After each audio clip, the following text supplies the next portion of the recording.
கடல்ல 9 துறைமுகம் கட்டணும்னு கிளம்பிட்டான். இருக்கிற துறைமுகத்திலே வேலை இல்லை. அதுக்கு தான் கடல் அம்மா மாநாடு தூத்துக்குடியில் போடுறேன்.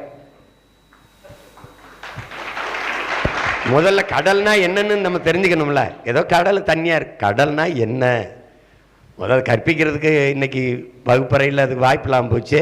நம்மளாவது கற்பிப்போம். அவன் கேட்குறான், இதையெல்லாம் இந்த கடலோட பேசிட்டுக்காப்புலையே, கடலுக்கு ஓட்டா இருக்குன்னு. மரத்தோட பேசிட்டுக்காப்புலையே, மரத்துக்கு ஓட்டா இருக்கு. மரத்துக்கிட்ட என் ஓட்டு இல்லை, என் உயிர் இருக்கு, அதனால அதுக்கிட்ட பேசிட்டுக்கேன். கடல் இல்லைன்னா நான் இல்லை. கடல் என் கடலம்மா, என் தாய், சூரியன் என் தகப்பன், இருவரும் இணையாது எனக்கு மழை இல்லை. மழை இல்லைன்னா நிலம் இல்லை, வளம் இல்லை, ஒன்றும் இல்லை. அதான் உங்களுக்கு இந்த பூமியே இல்லை. அதனால தான் கடலம்மா மாநாடு. கடல்னா என்னன்னு முதல்ல தெரிஞ்சுக்கிறேங்க, அப்புறம் போடுங்க, போடாமல் போங்க. என் தாத்தா சொன்னது தான் உங்கள்கிட்ட சொல்கிறேன்.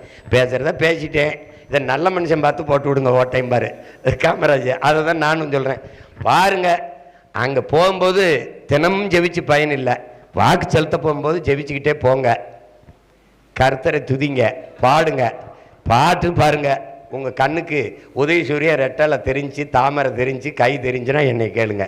நீங்கள் போங்க, கர்த்தரை ஜெபித்து கொண்டே போங்க. விவசாயி தான் தெரியுவான். அடுத்து